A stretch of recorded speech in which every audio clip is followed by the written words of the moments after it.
Selamat siang. Kami dari Universitas Gadjah Mada dari Prodi Bisnis Perjalanan Wisata. Sebelumnya saya Shana dan rekan-rekan saya Dia. Iya, saya Farel. Kami izin untuk wawancara Bapak tentang Museum Batik. Oh, Tapi sebelumnya mungkin bisa diberi profilnya Bapak dulu, lalu untuk profil Museum Batiknya secara singkat aja. Oke, sebelumnya selamat datang teman-teman dari UGM. Jadi Museum Batik Jakarta. Sebelumnya perkenalkan, nama saya Didi. Jadi aslinya Didi Wibowo.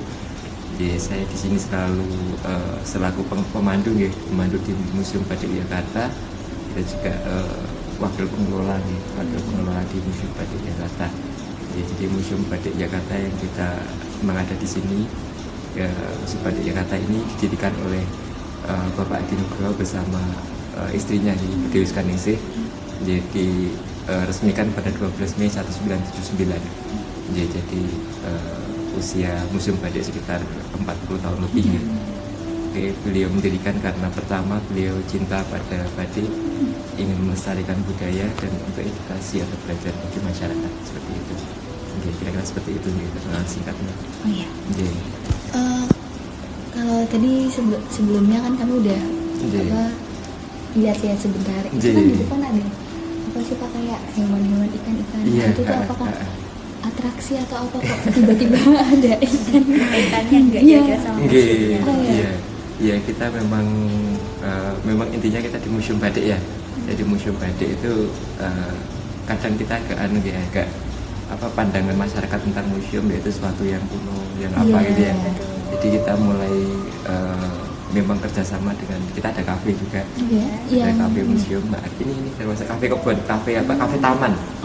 Kafe taman, dan itu kita kombinasikan dengan akuarium. Dan sekarang posisi kita memang baru renov ya, masih dalam keadaan renov. Jadi kita rencana mau jadi kita museum, kita ada kafe juga, karena kita juga ada workshop batik. Ini salah satu cara kita untuk agar batik ini tetap lestari. Kita juga ada art shop dan souvenir shop, jadi bisa belanja dan lain-lain. Jadi karena kita juga kita bukan museum yang negeri ya, yang difasilitasi oleh pemerintah. Jadi kita memang mencoba untuk aktivitas lain bisa menunjang untuk tetap berdirinya Museum Batik tersebut. Jadi kita memang museum, workshop, art shop kayak gitu, kafe museum batik, terus kafe taman. Bahkan kita rencana di sebelah mentok sana ya, mentok sana itu baru renov, itu ada kolam yang besar, ada air mancurnya, itu ada ikan macam-macam di sana. Dan nanti rencana kita ada panggungnya untuk kayak semacam live musik kecil gitu. Dan kita juga sebenarnya kita jatuh satu dengan Hotel Museum Batik ya, yang di belakang itu Hotel Museum Batik. Dan mudah-mudahan kita nanti sampai itu, karena kita banyak properti gamelan gamelannya kita lumayan banyak. Jadi di mentok sana itu rencana masih rencana kita akan kayak ada pendopo kecil yang untuk pentas tari atau pentas gamelan seperti itu. Jadi kita ya rencana kita seperti itu. Tapi karena kita kita semuanya pribadi baik pembiayaan dan lain-lain, makanya kita memang bertahap untuk mencapai ke sana. Mungkin seperti itu. Jadi sih terlihat enak juga, mungkin bisa kalau misalnya udah jadi bisa kesini lagi ya. Bisa sambil santai gitu. Kira-kira seperti itu. Berarti untuk atraksi utama yang ditonjolkan itu lebih ke koleksinya, dan tadi ada ini ya, proses workshop gitu. Workshopnya, dan ya mungkin sambil nongkrong malam nanti. Ini kan baru kita aktivitasnya baru sampai jam 4 nanti kalau nanti kafenya atau tempatnya lainnya sudah kebangun, nanti mungkin malam juga kita bisa sambil, jadi anak muda mungkin bisa ngopi sambil kita perkenalkan tentang batik seperti itu. Kira-kira seperti itu. Baik. Lalu untuk suatu keunikan yang membedakan dengan museum batik lain mungkin? Karena kita kita itu Museum Batik Jakarta itu memang pertama yang agak di Jogja. Jogja itu sekarang jadi ini ya, ya sudah agak lama dinobatkan sebagai Jogja Kota Batik Dunia gitu. Ya, karena pertama posisi kita agak strategis di sini. Ya, karena salah satu ikon yang ada di Jogja ini kan batik nih. Ikon di Jogja Batik, kita juga punya koleksi yang cukup lengkap gitu. Cukup lengkap untuk ada batik keraton, ada batik-batik dari kita punya lumayan banyak dan lumayan halus-halus itu, dan ada batik yang kuno-kuno juga, itu batik pesisiran atau batik yang dapat akulturasi dari budaya Eropa, India, Timur Tengah gitu. Jadi ya kira-kira seperti itu. Jadi kita juga punya processing yang di dalam itu. Jadi kita ada bukan cuma melihat kainnya, tapi kita bisa melihat step-step dalam membuat batik kayak gitu. Kita juga punya beberapa canting yang unik. Kita punya canting Prancis, Jerman, dari Eropa juga di dalam. Kalau kita lihat di dalam gitu. Tadi masuknya di Bandung gitu. Masuk sendiri gitu. Jadi aku salah satu, selain batik keraton dan batik secara keseluruhan, itu memang filosofinya sangat ada makna filosofi dan edukasi dalamnya juga. Batik pengaruh dari budaya manca itu juga memperkaya gitu warisan budaya kita. Itu kira-kira seperti itulah. Jadi kita juga ada workshop yang jalan. Memang kita ada beberapa kelas, ada kelas yang singkat. Kalau mau tamu di Jogja di museum dapat waktu 1 jam, maka kita pilihkan yang paket singkat kayak gitu. Kalau mereka agak lama, kita bisa varian warna atau klasik, bahkan 1 hari full mereka bisa bikin shawl sendiri yang bisa dipakai, atau mungkin 3 hari mereka bisa bikin kain sendiri yang bisa dipakai, atau baju dan lain-lain. Kira-kira seperti itu. Kalau workshop yang tadi itu apakah harus rombongan lalu memesan gitu, atau kalau spontan seperti ini mungkin? Kalau spontan bisa. Oh, bisa juga. Bisa banget, spontan bisa banget. Jadi, tidak ada minimal orang. Tidak ada 1-2 orang itu kita layani seperti itu. Tapi lebih bagusnya itu ada pemberitahuan sebelumnya. Karena kita takutnya itu berbarengan dengan ya. rombongan itu, kita agak ngaturnya mungkin biar pelayanannya lebih maksimal gitu. Jadi untuk pemberitahuan itu lebih bagus gitu, seperti itu. Oke. Lalu wisatawan yang paling responsif terhadap atraksi ini itu justru malah wisatawan lokal atau mancanegara. Dan biasanya kenapa sih orang-orang datang ke sini? Mereka tuh tertariknya karena apa? Karena sejarahnya atau karena bentuknya seperti itu? Oke. Memang kita kunjungannya variatif gitu. Kalau memang Jogja agak ramai wisman, wisatawan manca gitu. Wisatawan manca pada bulan-bulan tertentu kita biasanya itu dominan dengan wisatawan manca yang datang gitu. Baik itu untuk kunjungan atau untuk workshopnya gitu. Untuk workshopnya. Ya memang ada beberapa yang memang mereka request untuk kunjungan. Jadi karena mungkin ketertarikan pada budaya batiknya gitu. Jadi pengen melihat hasil kreasi batiknya.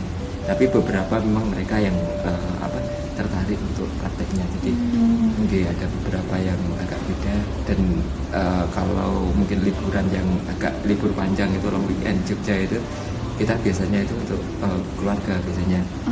Wisatawan keluarga gitu. Yang memang berlibur ke Jogja nih saat libur gitu.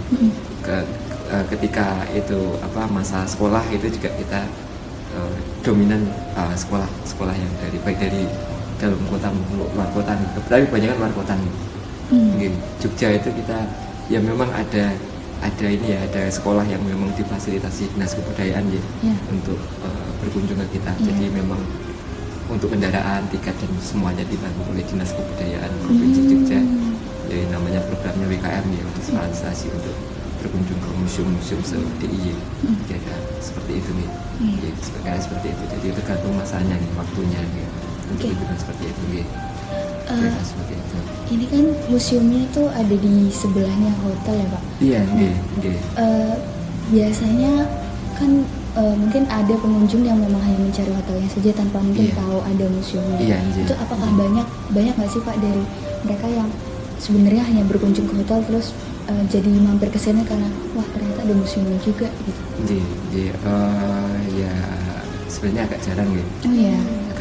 Agak jarang mereka. Tapi beberapa memang mereka yang memang ada ketertarikan pada budaya terutama batik itu memang berkunjung di sini, tapi agak jarang karena mereka itu mungkin ya mungkin di luar agenda mereka. Jadi, ketika mereka waktunya bebas dan lain-lain, mereka bisa akan terus untuk gitu ya. Dan beberapa orang ada yang ketertarikan macam-macam gitu, dan kebanyakan mereka itu sampai di hotel mereka istirahat, paginya sudah ada agenda lagi dan lain-lain gitu. Jadi tapi memang beberapa ada nih, tapi agak jarang gitu. Makanya kita pengen mencoba baik itu di medsos kita dan lain-lain.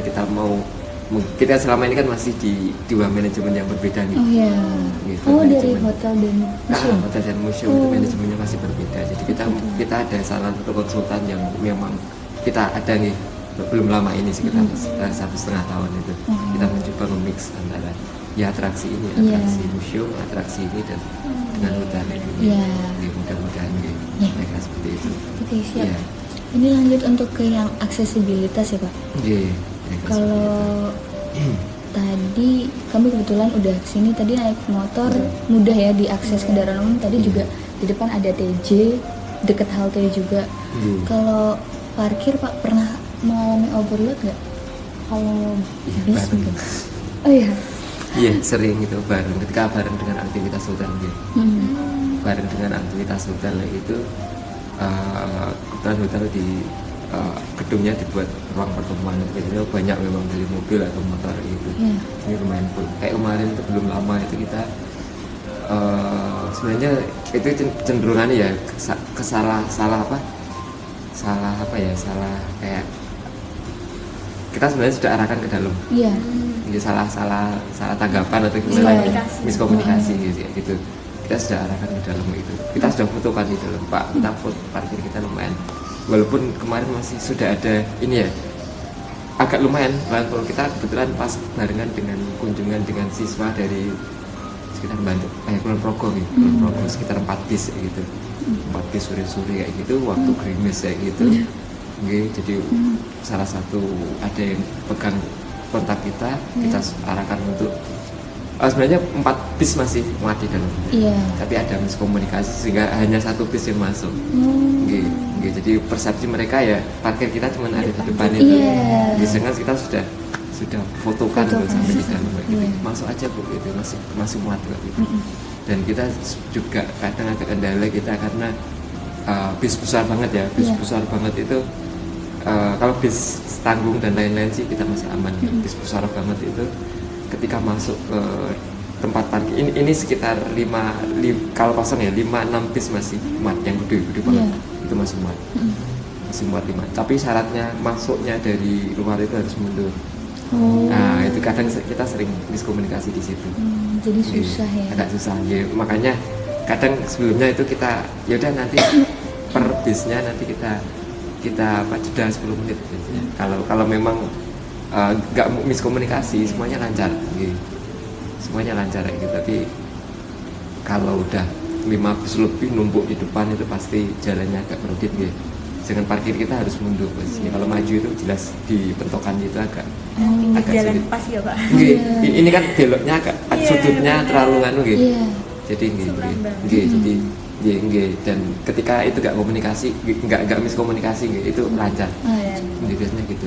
Kadang kendala kita di miskomunikasi dan lain-lain karena tempat ya, akses jalan kita agak aneh gitu. Tapi yuk untuk mobil pribadi, motor itu aman banget. Aman banget.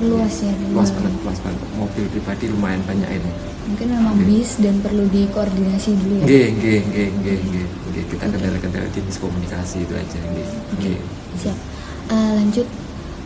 Apakah Museum Batik Yogyakarta itu sudah memiliki jalur yang ramah untuk kursi roda atau pengguna dengan keterbatasan mobilitas, Pak? Kita itu sebenarnya ya pada awal konsep ini kan kita renov kemarin itu waktu kalau nggak salah hari raya atau tahun baru ya, saya nggak lupa. Ini kita mulai buka dari depan ya. Sebelumnya kita membukanya dari belakang. Kita belum lama sebenarnya dari depan. Dari belakang itu? Dari belakang dari sini. Karena kita kemarin bisa masuk dari depan juga Pak? Nggak bisa, kemarin itu nggak bisa. Sebelum kita buka dari depan itu nggak bisa karena aksesnya cuma dari belakang. Kemarin ya, karena Itu kenapa? Karena keterbatasan yang apa? Yang kerja di sini, yang operasional di sini ya. Keterbatasan. Baru setelah nambah beberapa orang kita mulai mencoba untuk buka dari depan ya. Nah seperti itu. Kemarin waktu kita memang sudah konsepkan gitu. Sebenarnya itu di tangga itu ada ininya, ada untuk kursinya roda. Jadi karena itu ya gede, karena gede banget ya ininya ya, kita sambung kayak apa yang bisa untuk dronjongnya nggak terlalu gini ya. Karena itu tinggi dan kursi roda jelas nggak bisa gitu. Itu kita sudah tapi ya memang ya karena mungkin ini juga ya agak jarang sih pengunjung dengan disabilitas dengan apa itu ini ya dengan apa seperti itu nggih. Itu agak jarang, maka itu kita mensimpan di dalam. Ya karena posisinya yang tinggi dan berat itu. Dan kalau itu terus-terusan dipasang di situ itu kita ya, kelihatan agak pandangan kita agak ganggu gitu ya. Jadi kita memang konsepkan itu, tapi ketika ada tamu yang memang apa request dari awal gitu, ada pemberitahuan dari awal tentang ada persiapan untuk kursi roda dan lain-lain, maka kita akan ada itu gitu seperti itu. Berarti sebenarnya ada ya, dan tinggal request aja gitu. Oke Pak. Lalu ini masih terkait yang untuk yang fasilitas difabel, untuk toiletnya ada yang khusus nggak? Toilet kita atau ya masih belum ada, kita baru toilet duduk aja, masih belum ada. Tapi memang toilet yang agak lebar memang di sebelah sana sih. Di mentok di dekat kafe sana kita memang ada yang pintunya lebar yang bisa muat untuk ya. Tapi secara khusus di dalam museum kita nggak ada. Tapi kalau memang mereka bawa kursi dan roda, kita bisa arahkan ke sebelah sana. Seperti itu. Lanjut deh. Oke, selanjutnya tadi sudah disampaikan bahwa ada toilet untuk difabel dan untuk pengunjung lain. Nah, kira-kira ada fasilitas dasar lain nggak Pak, seperti mungkin tempat ibadah atau apa yang juga di sini? Tempat ibadah kita memang kita ada musola di pojok kita, jadi satu di hotel ya. Jadi ada musola yang cukup untuk puluhan orang di sana. Di pojok sana gitu. Kalau untuk fasilitas lainnya mungkin Pak yang dasar seperti kalau tempat parkiran tadi sudah cukup. Untuk yang apa lagi ya? Yang apa Pak? Iya. Berarti untuk tempat ibadah intinya sudah ada. Karena konsep kita itu gini ya, museum badai itu memang museum yang memang dari awal memang tidak dikonsep seperti museum. Jadi ini itu lebih memanfaatkan kebangunan keluarga. Jadi rumah keluarga Bapak Adi dan Bu Dewi gitu. Dulu awalnya ini rumah beliau. Ya ini enggak segede ini aslinya. Cuma tambal sulam gitu. Jadi makanya kita dalam rutenya kita batas pakai ini ya, pakai ada vitrin atau dibuat kaca gitu ya. Itu karena dari awal itu bangunan keluarga dan ini rumah beliau, dan tambal sulam nambah dan akhirnya awalnya memang museumnya nggak segede ini nih.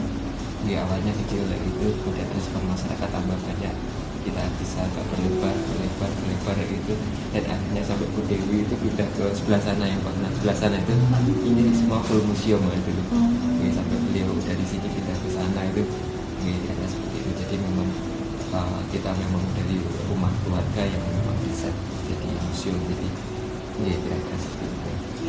Sejauh ini apa pernah terjadi overload gitu Pak terkait fasilitas itu, kayak di toilet antrinya lama banget karena pengunjungnya terlalu banyak dan fasilitasnya itu nggak memadai gitu, pernah nggak kejadian?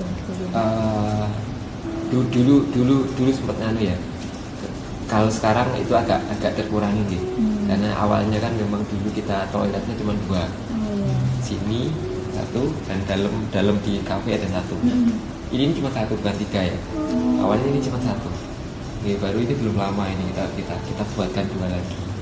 Ketika ada kunjungan memang banyak banget kayak gitu, kita kadang ya agak ngantri kayak gitu. Dan kebetulan kadang memang setelah kunjungan selesai sore mereka harus ganti baju untuk antri ke dalam untuk mereka masuk ke parang gitu semuanya kan pakai kaos nggak di sini lagi tuh jadi sampai kayak gitu. Tapi kalau memang kebutuhan yang untuk kamar kecil sendiri sebenarnya nggak terlalu, tapi ketika nggak terlalu nantri ketika harus Kebutuhan apa lain. harus ganti baju bersamaan gitu kan. Ada padahal ada 3-4 bus besar itu kan. Kita pasti antri kira-kira seperti itu. Tapi untuk saat ini sudah terkurangi berarti ya dari Aman. Sekarang aman. Kita jadi di depan ada 1, di sini ada 3, di sana ada 1 lagi. Ada 1, 2, 3, 4, 5, ada 5 toilet. Kemudian apakah di sini tuh ada pusat informasi Bapak untuk pengunjung yang baru datang, seperti di sini ada kafe, kemudian kayak denah, peta denah gitu. Sebetulnya kalau di depan itu kita sudah kita sounding di situ ya. Kadang kita sounding di situ. Memang kadang kita omongkan bahwa kita ada museum, kita ada workshop batiknya, ada kafe, nanti ketika mau pesen minum kopi dan lain-lain gitu ya jadi kita sampaikan di situ, atau paling tidak di dalam ketika mereka hampir keluar bapak mau minum atau apa kita ada kafenya, tapi tetap kita apa, dan biasanya itu kalau nggak di sini nggak kita agak sulit nyampaikan, maka di belakang sini kita baru jelaskan kita ada belanja, ada kafe, ada ini gitu, jadi kita mereka lebih melihatnya ini apa gitu. Berarti pemandu yang menyampaikan. Pemandu. Ya, Kalau untuk pemandu itu apakah ada biaya tambahan Bapak, atau mungkin setiap ada pengunjung itu pasti harus ada pemandunya gitu? ya kita sudah paketan di tiket sudah kita pakai. sendiri. Jadi tiket itu udah free, gratis pemandu baik itu untuk workshop atau kunjungan. Seperti itu. Dulu pemandunya tuh sempat latihan berapa lama Pak kira-kira? Ya Untuk mengetahui seluruh lama ya. Ini kan Sejarahnya kan banyak sekali ya Pak. Nggih, memang Cukup. apa ya, kita itu memang awalnya mereka harus teman-teman itu ya terlibat dulu di museum, menyesuaikan di museum. Ketika biasanya itu sekitar mereka harus mengikuti ketika ada tamu itu selama kurang lebih 1 atau 2 minggu. Jadi sambil kita ada SOP pemanduan kayak gitu, mereka ikuti kita yang mandu masuk ke dalam museum itu kemudian setelah mereka ikut beberapa kali merasa berani, maka kita memandu kita dulu. Kita lihat caranya memandu, kita ya mungkin kita perbaiki yang agak kurang tepat dan lain-lain, ada yang kurang gitu, kita dikit-dikit gitu, dan ya akhirnya ya belajar secara ini ya bertahap gitu. Ya, dan museum ini sebenarnya ya memang ada tugas pos-posnya masing-masing, tapi kita itu sebenarnya sistem kerjanya kekeluargaan nih. Di kekeluargaan, jadi yang memandu juga kadang bantu untuk produksi, yang produksi. Kalau pemanduannya ada yang kurang, kita mengisi ruang tersebut, mengisi saling backup mengisi, ya. saling backup, Iya, saling betul, mengisi betul. gitu. Kira-kira seperti itu. Jadi memang ada tugasnya masing-masing. Tapi ketika ini udah jalan itu semuanya harus saling backup gitu. Kira-kira seperti itu. Sebenarnya untuk ancillary itu tadi dikatakan bahwa ada kafe, kemudian ada workshop. Nah itu kira-kira kontribusinya antara HTM sama souvenir gitu-gitu tuh lebih banyak dari HTM atau mungkin dari kafenya? Selama ini kita yang agak lumayan tinggi itu kan ya, memang nomor 1 untuk workshopnya ya. Jadi kalau museum itu tanpa didukung oleh workshop dan lain-lain, itu museum nggak akan tetap berdirikan, nggak akan kokoh gitu. Jadi kita bukan yang difasilitasi tadi negara. Kita yang selama yang lumayan agak tinggi itu workshopnya kita agak lumayan, yang sangat membantu banget. Kemudian setelah itu kita di art shopnya nomor 2, nomor 3 baru museumnya, nomor 4 kita baru kafenya. Jadi karena kafe juga belum lama gitu. Jadi kafe juga baru sekitar satu tahun lebih dikit lah. Masih jaga seperti itu. Kemudian bagaimana museum menentukan harga untuk layanan seperti workshop gitu supaya tetap terjangkau namun menguntungkan? Apakah menyesuaikan keperluan pengunjung atau ada paket masing-masing Jadi kita sebenarnya menyesuaikan juga ya. Menyesuaikan juga. Jadi kita memang ada untuk workshopnya kita menghitungkan itu kita banyak pertimbangan di alat dari bahan, dari alat, dari pemanduan kita. Dan kita juga kita memang ada paket tertentu yang untuk paket keluarga, paket satu dua orang gitu ya. Tapi biasanya untuk rombongan kita sebenarnya kita sesuaikan sih. Lebih fleksibel. Nah, kita sesuaikan sesuai dengan mungkin keperluan mereka. Jadi kadang kalau mereka butuh 1 jam, itu kan kita jelas yang sederhana, yang kecil juga ukurannya, dan dengan biaya yang agak beda nih. Jadi kita sesuaikan dengan seperti itu. Kira-kira seperti itu. Ada perbedaan nggak Pak antara musim liburan sama hari biasa gitu untuk layanan atau kafe, workshop? Harganya kita tetap, Harganya kita masih tetap bahkan manca pun kita masih tetap. Jadi sama Bapak antara manca sama. Sama. Kita nggak bedakan itu. Manca dan lokal masih sama, kita masih gitu lepas. Karena ini pas renov gitu, kita belum bisa maksimal di sini. Dan suatu saat ketika dalam ini kita sudah pasang kain-kain yang paling bagus, ini kan masih masih standar kan? Kita belum keluarkan yang paling bagus. Wah, yang kayak gini belum paling bagus Pak. Belum. Nanti ketika itu kita sudah pasang itu, nanti kita batasi untuk fotonya paling. Oh gitu. Kita batasi untuk foto dan lain-lainnya. Kita dalam penataannya juga masih agak kurang ya. Jadi kita masih kita masih belum maksimal sih, karena kita masih renov macam-macam di dalam seperti itu. Tapi kan memang karena dari awal bukan untuk museum tadi ya, maksudnya tadi dari awal memang. jadi memang perlu banyak kasih tapi bertahap iya. Bertahap ya, seperti itu. Ya Pak, selanjutnya ini ada kapasitas pengunjung. Jadi kira-kira berapa kapasitas maksimum pengunjung yang dapat berkunjung? Maksimum sebenarnya kita maksimumnya ya mungkin sekitar 100-an gitu, 100 lebih lah, 100 lebih ya. Tapi kita untuk kunjungan tapi biasanya kalaupun kita juga bisa sering juga 200 lebih sampai 250 gitu. Kayak gitu. Dan biasanya kalau mengantisipasi kayak gitu, kita tetap pecah itu dengan cara membagi untuk workshop. Jadi kita separuh untuk workshop yang 100 lebih. Kalau kebayangan kita 250 ya, separuh lebih kita alihkan di sini. Kita memang ada game workshop, baik itu game bikin shawl bareng-bareng atau apa gitu. Itu juga bisa, atau kain bareng-bareng, mereka pakai kuas gede atau apa itu lumayan menarik banget, atraktif banget, karena mereka seneng pasti. Jadi bareng-bareng beberapa kelompok, kita bagi 4 kelompok di sini sama kayak gitu.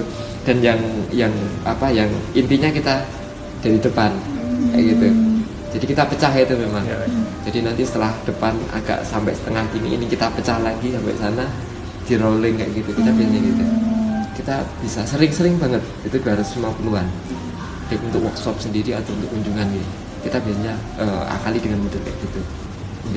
200 masih oke lah, tapi kita bisa 250 masih oke.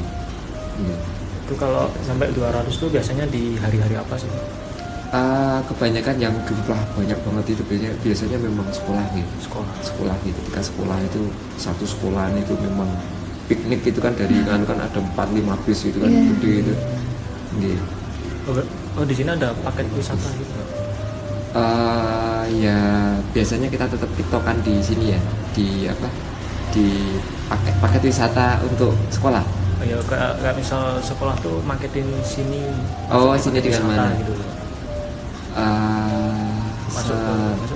Sejauh ini itu setelah pandemi itu kayaknya kita belum di sana. Tapi sebelum pandemi itu memang kita dipaketkan dengan Borobudur dengan ini ya. Jadi memang ada teman travel yang memang memaketkan ini dengan objek wisata lain. Seperti itu. Tapi setelah pandemi kayaknya ini agak berkurang. Walaupun kemarin memang ada dari Borobudur ya, beberapa teman-teman Borobudur itu memang Mas, gonmu kan ya, gitu siap jam semene berapa tamu sekogonku Borobudur gitu. Siap Mas, gitu paling gitu aja sih. Kayak seperti itu. Tapi kan kalau paket kayak pernah padat gitu ya Pak di sini ya Pak? Iya, kalau musim-musim tertentu kita lumayan. Itu ada kebijakan nggak dari museum buat kapasitas pengunjung itu berapa? Ya Ya kita biasanya ya sekitar 250-an sampai 300 kita masih oke lah sebenarnya. Kalau nggak hujan ya, kalau hujan ini paling 200 kita sudah ya satu kali kunjungan dalam arti itu ya. Ya karena itu kita bisa akali untuk pecah itu menjadi atraksi-atraksi kecil di sini untuk mereka bisa mengalihkan itu ya. Jadi kita bisa pecah untuk karena kita punya hotel sebenarnya kita bisa kita pakai untuk workshop dan lain-lain. Ya, jadi bukan hanya ruangan ini, kita juga punya ruangan yang sebelah sana dan lain-lain. Berarti tidak ada Satu pembatasan keluarga. gitu ya Pak, misalnya satu Nggak rombongan ada. harus maksimal 50 gitu. Iya, yang penting kita waktunya berapa lama gitu, Iya. waktunya ini kita tiktokan di sana sih. Nanti aktivitas rombongan pertama masuk, nanti berikut yang lainnya nanti kita sediakan banyak untuk workshop di sini gitu. Kira-kira seperti itu sih, kita pengalihan itu sih sebenarnya. Kira-kira Jadi seperti kalau itu. untuk benar-benar dibatasi itu nggak ada ya? Ya nggak ada. Ya, yang penting bisa menghasilkan sesuatu untuk operasional museum itu kita aman sih. Nggih. Nggih, tapi kalau sudah berapa 400 lebih itu kita mikir-mikir tetap Mas. Belum pernah ada sih ini Pak, yang baru. Kemarin itu hampir ada 600 orang. 600 orang dalam satu kali itu. Itu malah kemarin akhirnya mereka dapatnya di Borobudur ya. Karena waktu mereka nggak aneh ya, jadi mereka dipakaikan dari awal kunjungan Borobudur sekalian workshop di sana. 600 orang masih siap-siap gitu. Waduh, gede gitu. Kita pecah, walaupun kita memang udah ada rencana untuk itu. Kita hotel mana-mana itu kita bisa. Dan ini pun tim semua. Jadi hotel itu operasional hotel juga tim badik kita. Gitu. Jadi tim badik kita. Suatu saat anak-anak kafe juga tim badik kita. Gitu. Satu saat kalau kita membutuhkan kita tinggal jawil gitu. Jalan semua gitu. Kira-kira seperti itu. Gitu. Kalau rata-rata pengunjung sehari itu berapa Pak? Kalau kayak gini Nggak mesti, itu Pak. kita nggak mesti. Kalau ini musim-musim sepi kayak gini, ini kita ya 2-3 orang, kadang ya belasan itu sudah lumayan lah. Nih 2-3 orang belasan sudah lumayan. Tapi kalau musim agak rame ya kita memang ini ya. Ini kira-kira seperti itu tergantung ininya Mas. Oke, besok kita 67 orang dari sekolah Jogja, sekolah di Jogja, sekolah mana saya agak kurang tahu. Besoknya juga lah 18-19 itu ada kita. Di 18-19 ada rombongan. Berarti walaupun renovasi tetap berjalan. Nggih, kita tetap kita tetap jalan gitu. Nggih. Kalau perbedaan jumlah pengunjung di hari biasa atau apa namanya weekdays gitu jauh nggak Pak perbedaan? Kalau long weekend, libur panjang itu jelas beda nih. Beda. Kalau libur minggu, Sabtu minggu biasa itu kita masih ya kadang ramai kadang enggak sih. Tapi kalau udah libur panjang kan banyak yang ke Jogja gitu. Dari luar kota macam-macam ke Jogja itu beda banget. Tapi kalau libur minggu-minggu biasa itu kita masih biasa sih. Nggak jauh ya. Nggak jauh. Ya kadang malah lebih banyak kan yang hari aktif daripada hari libur gitu. Kadang ya memang rame gitu. Kayak nggak pasti juga sih. Gitu. Jadi kan seperti itu. Ada nggak Pak kayak bulan-bulan puncak itu benar-benar ramai di sini? Biasanya itu hampir akhir tahun ya. Akhir tahun ya. Hampir akhir tahun. Libur panjang tuh banyak banget mulai dari Nataru ya. Natal sampai tahun baru kayak gitu. Kayak gitu. Itu yang wisata keluarga gitu. Ya. Wisata keluarga. Tapi memang puncaknya liburan sekolah atau musim rekreasi sekolah itu biasanya memang yang Akhir padat orangnya semester gitu. gitu ya. Ya padat siswanya kayak gitu. Oke, kira-kira seperti itu sih, Mas. Kira-kira seperti itu. Oke, Pak. Oke, Gimana? Apa lagi? aman ada lagi? Ini aja sih Pak, saya lebih mungkin kalau misalnya dari sejarahnya kayak dulu kan awalnya rumah, Nggih. terus apakah memang beliau itu mengoleksi batik, terus itu juga tadi kami lihat ada karya apa ya itu? Sulaman Iya, gitu. Sulaman itu dari punya Ibu Dewi semua ya tadi Pak. Iya, nggih. Yang ada di situ itu apakah memang beliau apa ya awalnya mengoleksi lalu Nggih. dibuat museum atau gimana Pak? Nggih. Ini kita memang ada 2 museum ya sebenarnya ya, Museum Batik dan Sulaman gitu. Iya. Ini termasuk Iya, Iya. Museum Sulaman karya Bu. Ini kan semua karya Oma Dewi kita nyebutnya. Bu Dewi. Oh iya. Dewi dulu sekarang sih. Iya Nggih. tadi saya lihat kok Nggih. sama. Awalnya itu memang kita digabung Museum Batik dan Sulaman gitu. Tapi kita mencoba untuk dipisah. Jadi Museum Batik ini sudah terpisah. Kita sebentar lagi juga Museum Sulaman ini kita angkat lagi. banyak sekali inovasinya ya yang Iya. ditunggu-tunggu ini. Kita masih Sulaman ini, kita bahkan dibikinkan file kayak film digital yang tentang itu. Yang sudah AI sekarang kan udah Iya. udah bisa untuk bikin ini ya. Jadi untuk bikin itu kita baru proses untuk bikin itu juga. Dan ya memang keluarga Pak Adi itu secara turun-temurun memang pencinta batik gitu. Pecinta batik. Jadi secara turun-temurun dari leluhur beliau, ya bapak ibu beliau gitu. Beliau memang senang batik dan mengumpulkan kain-kain batik dari beberapa tempat. Gitu. Jadi mulai dari beliau hunting ke pasar, ke toko atau ke temannya untuk beli atau cari batik yang bagus untuk dikoleksi gitu. Dulu caranya kayak gitu. Dan kemudian beliau juga terkadang ada orang juga menawarkan kainnya untuk dibeli atau di museum zaman dulu gitu, sebelum museum gitu. Iya. Jadi kebetulan pada saat Bapak Adi Nugroho beliau ingin berbagi kepada masyarakat dan mendirikan Museum Batik Jakarta ini. Jadi agar batik ini bisa bermanfaat untuk semuanya. Kira seperti itu. Kira seperti itu. Jadi ini untuk semuanya pertanyaannya tadi sudah semua Pak. Jadi terima kasih banyak tadi, mohon maaf kalau misalnya kami ada salah perkataan, salah tanyanya atau bagaimana. Waktu saya cek juga ada kesalahan. Mohon dimaafkan. Terima kasih banyak sudah ingin berbagi. Banyak sekali ilmu baru yang kami dapatkan, insight baru. Mungkin terima kasih banyak Pak. Terima kasih juga. Maaf kalau Kita juga mohon maaf kalau dari kami juga ada mungkin Enggak. ada yang berkenan dan lain-lain. Matur nuwun dan semoga bermanfaat.